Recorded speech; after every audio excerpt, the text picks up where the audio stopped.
Hey, this is JC. Welcome to Urban Knife Guy, where we explore the urban lifestyle and jungle survival. Today we're going to have a look at a brand new flashlight from Nitecore, the EDC25. It's an ultra slim EDC tactical flashlight. I will be going through some specs and the features, but really I like to concentrate more on the EDC factor for this flashlight, as I believe that's what you want to see.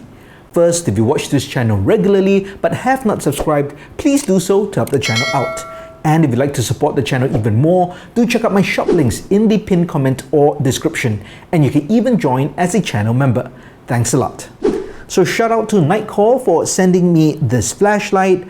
I've actually owned several Nitecore flashlights over the years. My first one's probably 10 years ago or more. That's a small one. It's not in this house, so I don't have it over here. I do have other flashlights. This is one I got about 2 years ago, and this is actually my car flashlight. Is the MH11. It's also got a bezel for glass breaking or even self-defense. This is the EDC33. This is something they've sent to me as well, and I'll be reviewing this in a future video. So I'm pretty familiar with the brand. I know they make high quality flashlights. They also make other kinds of gear, but I think they're most well known for the flashlights.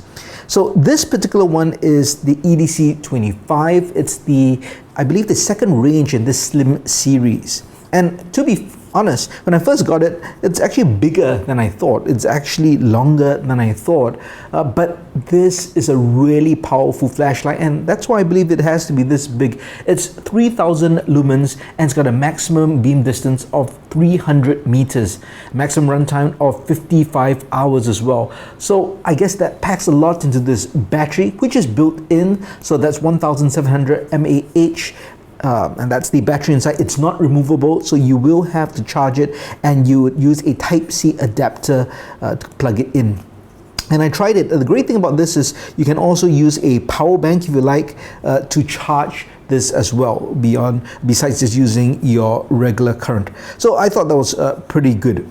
Now, let's briefly talk about the features. I do not want to get into too technical things because I know there are other channels who will do that. But I'll just talk quickly about the size first. So this is about 5.37 inches in terms of the overall length. The head size, I believe that will be over here, that's 1.24 inches.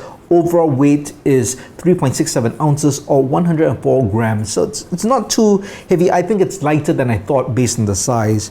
But rather than just giving you the size, let me compare it with some things that you guys would know, and you can have some kind of a frame of reference.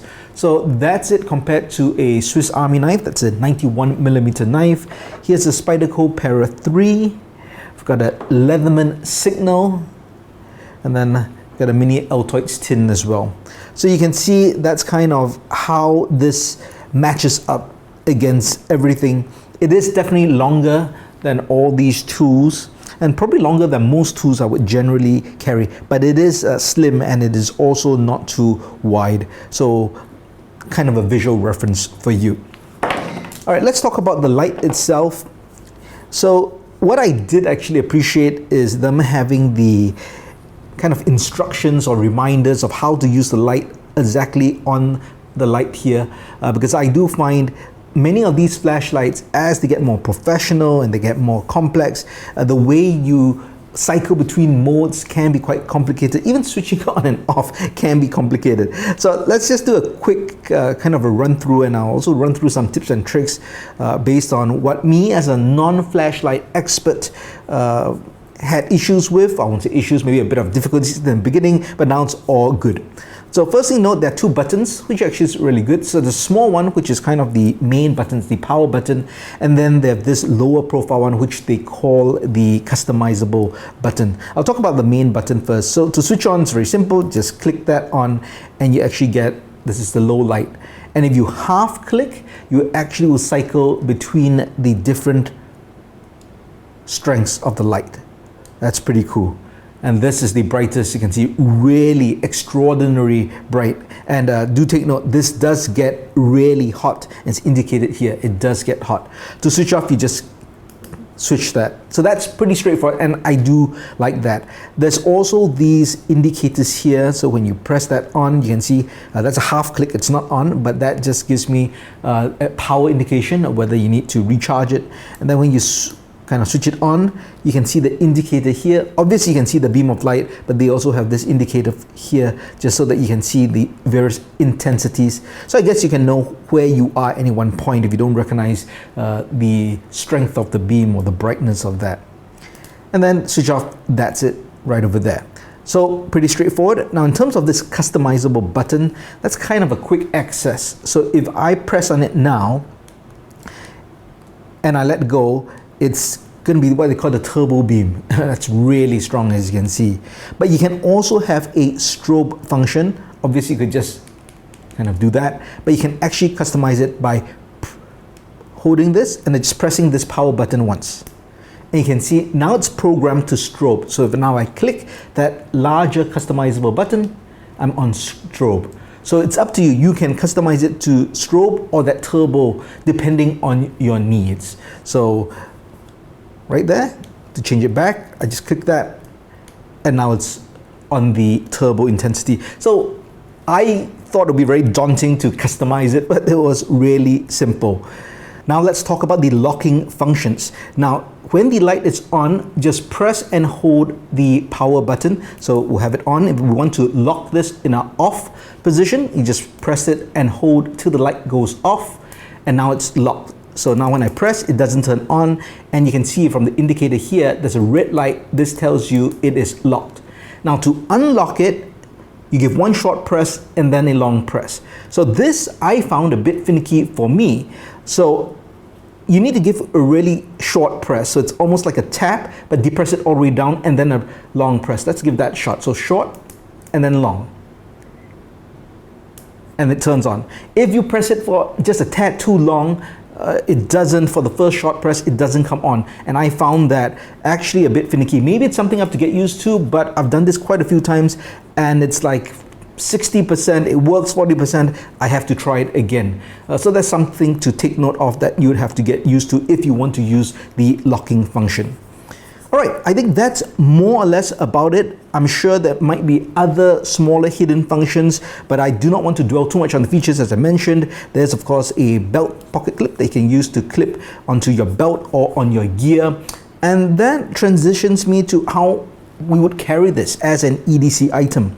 For me, I'm used to smaller flashlights if you're talking about EDC in terms of just going out for normal day activities. And this is a really powerful flashlight for that, in my opinion.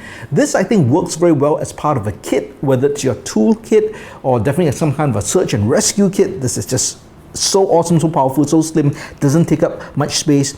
Or if you have a dedicated electronics kit where you want to have a powerful flashlight on top of maybe your phone light, then this will work very well. So I'll bring out two pouches because most of you guys will know these pouches and you'll probably want to know whether they can fit in. This is the Vipate VE10, right? And this, okay, I'll show you. Now, if you put it this way into the netted compartment, it will barely fit. I mean, you would have to really see, and then you would probably have to lock it first, so that's no good. But if you were to just use the clip and clip it on the main pocket like that, and don't let it sit into the netted pocket, then you'll be absolutely fine. See that works great in my opinion. So that will work, but just barely. Now this is the Maxpedition Mini, also a very popular size pouch for this. Now the Maxpedition is longer. You could, I guess, kind of slot that in just like that, and that would fit very nicely, almost perfectly, as though it was made for it. So that's probably the pouch I would use if I want to put it as part of a kit. So for example, if you put an electronics kit together, I've got the cable card, which is basically a bunch of different cables and adapters that you can use. So that can go into a slot here. You could maybe put a power bank here, and then you have that wire for the power bank. And that could be all in one kit if you want. Then you got really heavy duty flashlight power if you need, along with your electronics. So definitely part of a kit, part of a bug out bag. In fact, I think this could fit perfectly in my urban bug out bag as kind of my alternative. I do have the headlamp, but if you want a backup light, you can't go wrong with this. It doesn't weigh much, so slim it could fit into one of the pockets or in my emergency mini pouch as well. Well, there you have it. That is my review and my look at this EDC 25. If you're looking for a really powerful flashlight, 3000 lumens, 300 meters throw, this I think is something you definitely want to look at. The only downside, if you think in terms of an EDC emergency item, is it's a built-in battery. It's not something that you can put in any usual battery. So that's just something to consider. But it's got a high capacity, and I think that form factor of being very slim and being very portable and easy to carry is a plus point. So let me know what you think of the EDC 25. Do you own it? And let me know your thoughts in the comments below. If you liked the video, please give it a thumbs up. And if you like the content in general, please subscribe to the channel and hit that notification bell. Thanks for watching. Talk to you soon.